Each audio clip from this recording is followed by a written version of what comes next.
Halo teman-teman, Assalamualaikum warahmatullahi wabarakatuh.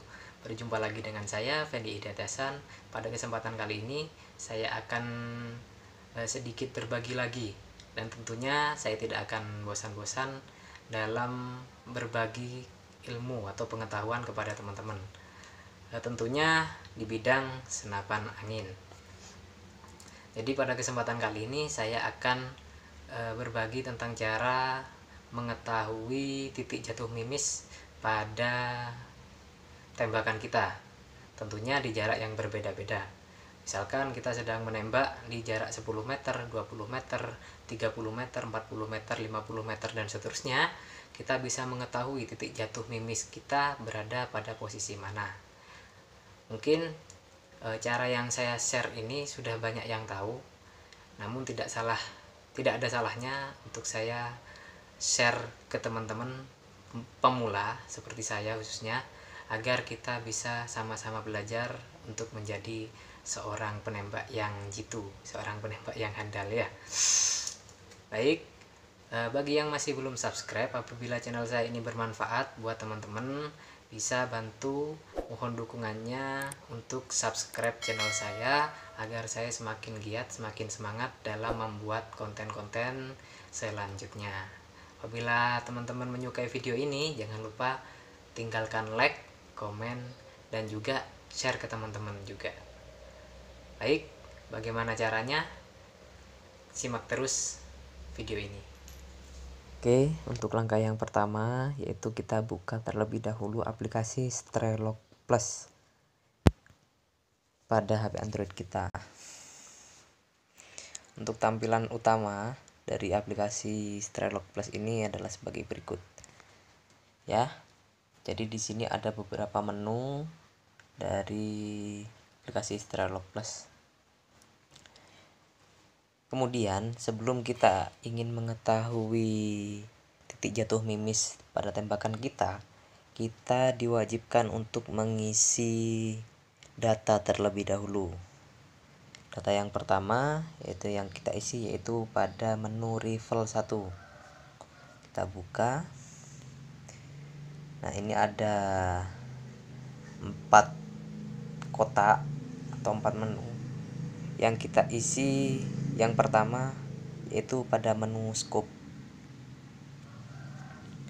Nah, ini dia menu scope. Untuk pengisian yang pertama yaitu kita isi jarak zero senapan kita dengan scope kita pada jarak berapa meter. Misalkan di sini saya zeroing pada jarak 30 meter. Sehingga kita isi 30 meter. Yang kedua yaitu ketinggian scope dari laras kita. Kebetulan untuk unit saya sudah saya ukur dan nilainya 1,9 inci. Untuk cara pengukurannya yaitu sebagai berikut. Untuk cara mengukur ketinggian scope pada senapan kita yaitu dengan cara mengukur bagian tengah laras dengan bagian tengah teleskop kita. Karena tadi di Strelok itu satuannya inci, maka kita gunakan yang satuan inci. Ini yang bawah ya, yang bawah ini satuannya inci. Coba kita akan ukur. Nah, ini kita ambil bagian tengah laras dan kita ukur pada bagian tengah teleskop juga, kurang lebih 2 inci. Namun ini kalau 2 inci terlalu tinggi, kurang lebih 1,9 inci. Ya, itu cara untuk mengukur ketinggian scope atau teleskop kita. Kita lanjut ke Strelok ya. Kemudian kita isi juga vertical click dan horizontal click. Ini kita lihat pada turret teleskop kita.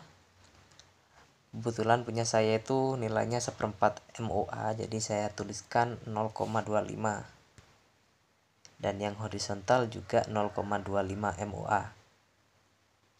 Scope klik unit ini bisa kita atur juga. Apabila teleskop teman-teman ada yang menggunakan mil atau miliradian, inci at 100 yard, atau 1 cm per 100 yard, itu bisa kita atur juga di sini. Kebetulan punya saya pakai MOA.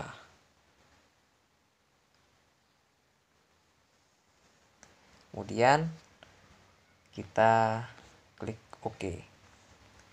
Untuk retikel itu menyesuaikan sama retikel yang kita miliki. Oke. Kemudian kita isi juga pada cartridge 1. Nah, di sini kita mengisikan data mimis yang kita gunakan sama kecepatan senapan kita. Untuk bullet weight itu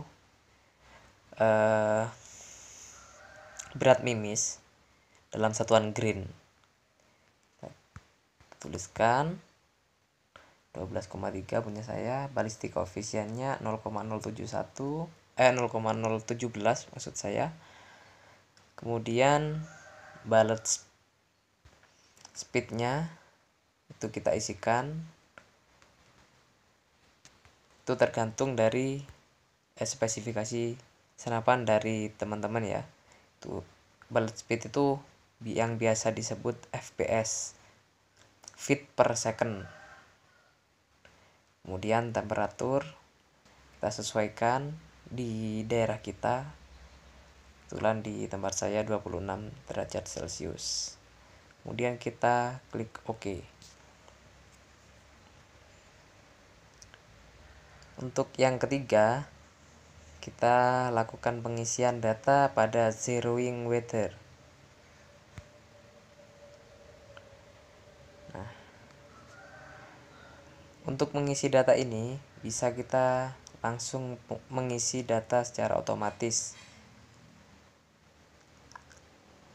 Kita dengan cara mengeklik get altitude from GPS. Jadi ini data bisa kita inputkan melalui GPS yang ada di HP kita.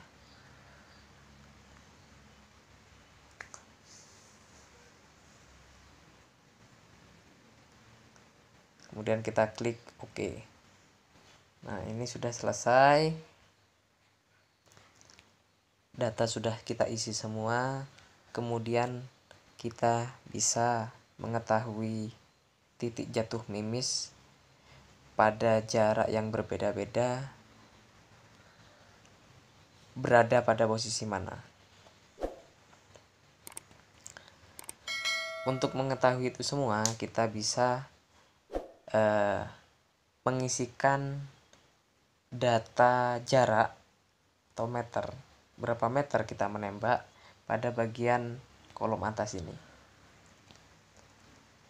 Misalkan kita akan mengetahui titik jatuh mimis kita ketika senapan kita sudah di 30 meter pada jarak 10 meter.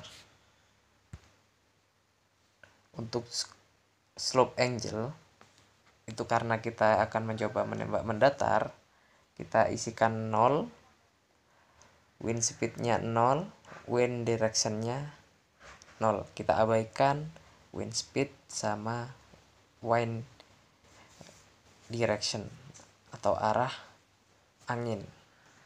Kemudian kita calculate dan kita lihat titik jatuh mimisnya ada di bagian mana ya. Jadi untuk di jarak 10 meter secara ideal, apabila senapan kita atau kita mengisikan datanya sudah benar-benar tepat dan senapan kita sudah spesifikasinya sama dengan yang data yang tadi, itu akan berada di bawah dot 1 di bawah cross. Seperti ini. Dan kemudian kita akan coba lagi untuk melihat titik jatuh mimis pada tembakan kita di jarak yang berbeda. Kita kembalikan. Misalkan di jarak 15 meter. Kita isi. Kemudian selesai. Calculate. Kemudian kita lihat. Ya, pada jarak 15 meter, titik perkenaannya sudah berada sedikit di bawah cross. Pada jarak 15 meter.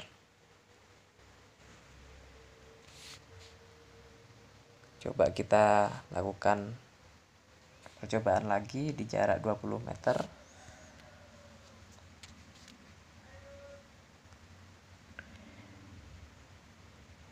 Di jarak 20 meter itu sedikit di atasnya cross.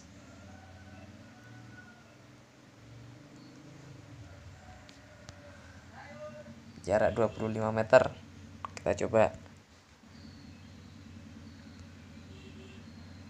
Ya, masih sama seperti di jarak 20 meter. Tentunya di jarak 30 meter posisi titik jatuh mimisnya berada pas pada crosshair atau tengah-tengah cross. Coba ya, kita buktikan. Ya, ini bisa kita lihat. Karena jarak zero senapan kita pada jarak 30 meter.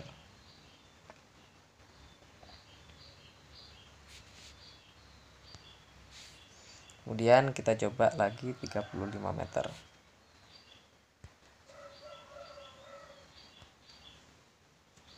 Ya, pada jarak 35 meter, titik perkenaannya mimis sudah mulai turun. Turun di bawah cross sedikit. Bisa dilihat ya.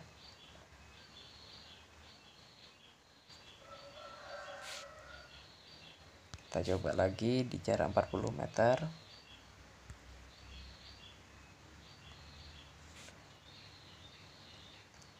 Ya, untuk di jarak 40 meter posisi titik jatuh mimis berada di atas dot pertama atau titik pertama di bawah crosshair atau titik tengah teleskop kita. Coba kita lakukan pengukuran pada 45 meter. Calculate. Ya, pada jarak 45 meter posisi atau titik jatuh mimis tembakan kita berada sedikit di bawah dot pertama, sama dengan ketika kita menembak pada jarak 10 meter.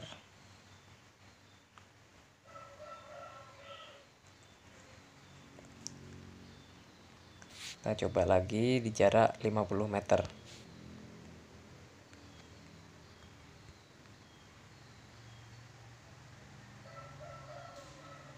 Ya.